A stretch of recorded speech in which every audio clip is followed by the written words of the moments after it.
बाळांनो, completing the square method. आता completing the square मेथडचा अर्थ काय बघा.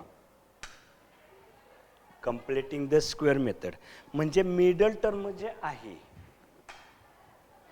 मिडल टर्म ज्या पद्धतीने आपण ए square plus 2ab plus B square हे कंप्लीटिंग द स्क्वेअर मेथड म्हणायच्याला. म्हणजे काय, पहिल्याचं स्क्वेअर रूट, मिडल टर्मचं साइन आणि त्याचं स्क्वेअर रूट आणि कंसाचा जर वर्ग केला तर हेच टर्म आपल्याला आलं पाहिजे. म्हणजे ही दोघं इक्वल झाली पाहिजे, त्याला म्हणायचं कंप्लीटिंग स्क्वेअर मेथड. मग आता आपल्याला काय करावं लागतं, मिडल टर्म समान इक्वल येण्यासाठी थर्ड टर्म चेंज करायचा असतो, बदलायचा असतो. मग तो थर्ड टर्म आपण सूत्राच्या साहाय्यानं काढायचा आणि ओरिजिनल मधला थर्ड टर्मचं पक्षांतर करायचं आणि तिथं थर्ड टर्म ॲड करायचं. त्याला म्हणायचं कंप्लीटिंग द स्क्वेअर मेथड. आता आपल्याला इथं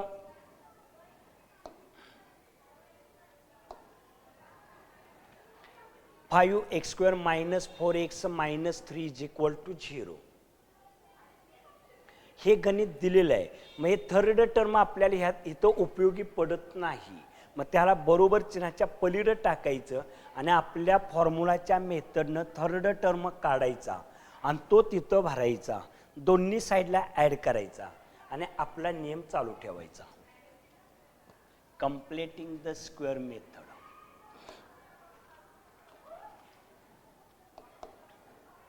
इक्वेशन लिहून घेऊया.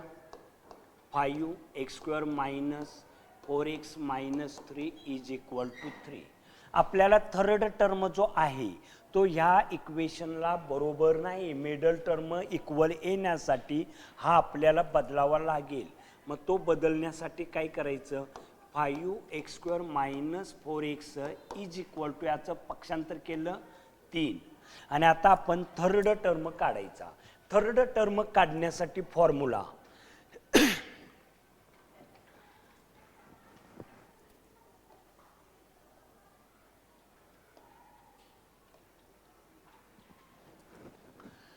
आता थर्ड टर्म काढण्यासाठी फॉर्म्युला आपल्याला कोणता आहे, मिडल टर्मचा square upon 4 into first term.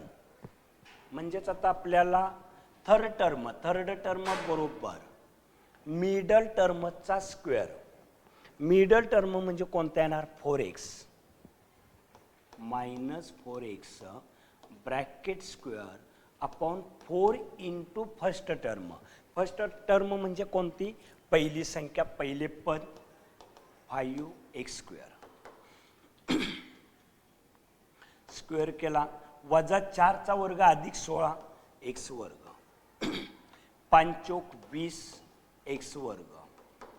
X स्क्वेअरला x square गेला 16/20 भाग हलवला तरी चालेल, 4 भाग जाईल, 4 चौक 16 4 पंचे 20. म्हणजे थर्ड टर्म तिसरे पद 4/5 आलं.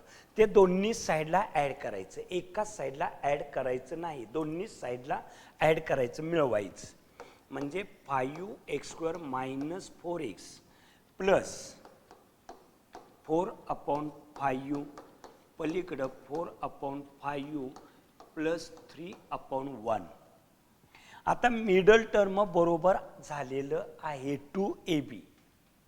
ए square minus 2ab plus B square आहे. मग त्याचं फॅक्टर काय पडणार, पहिल्याचं स्क्वेअर रूट, मिडल टर्मचं साइन आणि थर्ड टर्मचं स्क्वेअर रूट 2/√5 ब्रॅकेट स्क्वेअर. या जर कंसाचा वर्ग केला तर हेच टर्म आपल्याला मिळतात. आता दोन अपूर्णांकांची बेरीज आहे, छेद समान आहेत का, नाहीत.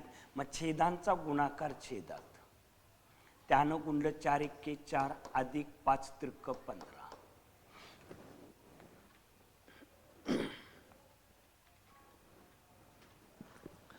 टर्म आहे तसा व्यवस्थित लिहून घ्या. 2/√5 bracket square is equal to बेरीज किती येणार 19/5. Taking square root on both sides. Shubham बघ काय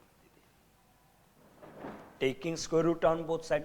याचं स्क्वेअर रूट घेतलं √5 minus 2 √5 is equal to plus minus.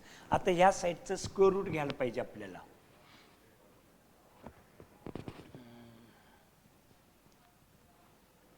√19 by √5. मग आता आपल्याला प्लस मायनस आले. एकदा अधिक घ्या एकदा वजा घ्या. √5 x minus 2 √5 is equal to √19 by √5. हे प्लस घेतलं और √5 minus 2 by √5 is equal to minus. आता एकदा अधिक एका बाजूला घेतलं एकदा वजा एका बाजूला घ्या. √19 बाय √5.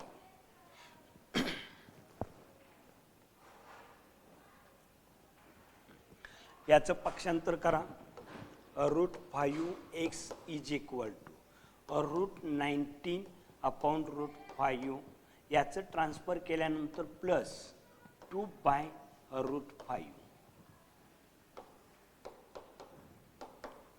आता दोन अपूर्णांकांची बेरीज छेद समान आहे. एकदा अंशांची बेरीज वजाबाकी म्हणजे √19 प्लस 2 और √5x is equal to minus √19 by √5 plus 2 by √5. आता दोघांचाही छेद समान आहे. एकदा घेतला वर मायनस √19 प्लस 2 √5x. अगदी सावकाश गणित बघा.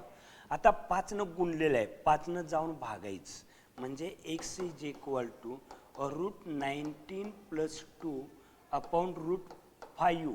आता हे अंशात आहे पक्षांतर छेदात म्हणजे छेदाला गुणून बसायचं और x is equal to minus √19 plus 2 upon √5. हे 5 न सुद्धा छेदात जाऊन गुणून बसायचं. 19 प्लस 2 √25 माइनस √19 प्लस 2 अपॉन √25.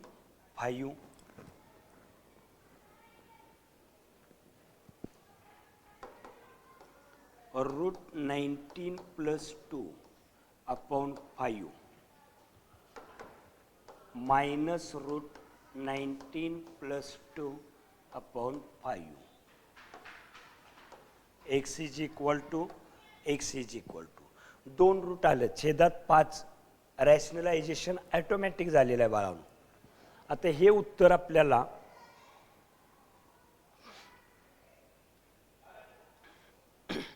दोन पुढे घेतलं तर चालेल. इथं चिन्हासह 2 पुढे घेतलं आणि 19 काय केलं मागं टाकलेलं आहे. ओके.